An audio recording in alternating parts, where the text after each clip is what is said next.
Aung San Suu Kyi, Myanmar's iconic pro-democracy reformer who is also the daughter of her country's most famous freedom fighter. But the Nobel laureate's rise to opposition leader came almost by chance.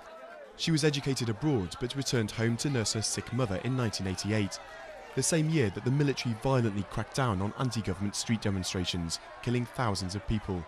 At that time, the lady, as she is known by her followers, appeared at a rally before hundreds of thousands of people calling for democracy in Myanmar, once known as Burma. A month later, she was elected the head of the newly formed National League for Democracy. The NLD won a decisive victory in elections 2 years later, but the generals refused to recognise the results, placing Aung San Suu Kyi under house arrest.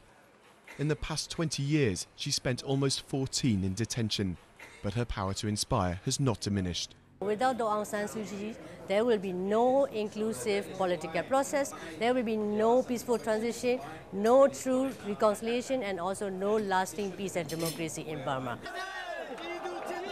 Aung San Suu Kyi's last real taste of freedom ended in 2003, when her convoy was attacked and she was again placed under house arrest.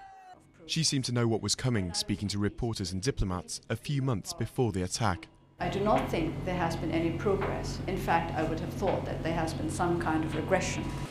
Myanmar was known as the Rice Bowl of Asia. It has since become one of the poorest nations in the region.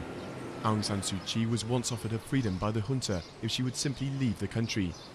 Instead, she chose to stay and has endured everything in the hope of bringing about change, including spending the last 2.5 months on trial. The charge? That she breached the terms of her house arrest by sheltering an American intruder who swam to her house. The lady looks set to remain a thorn in the side of Myanmar's military regime.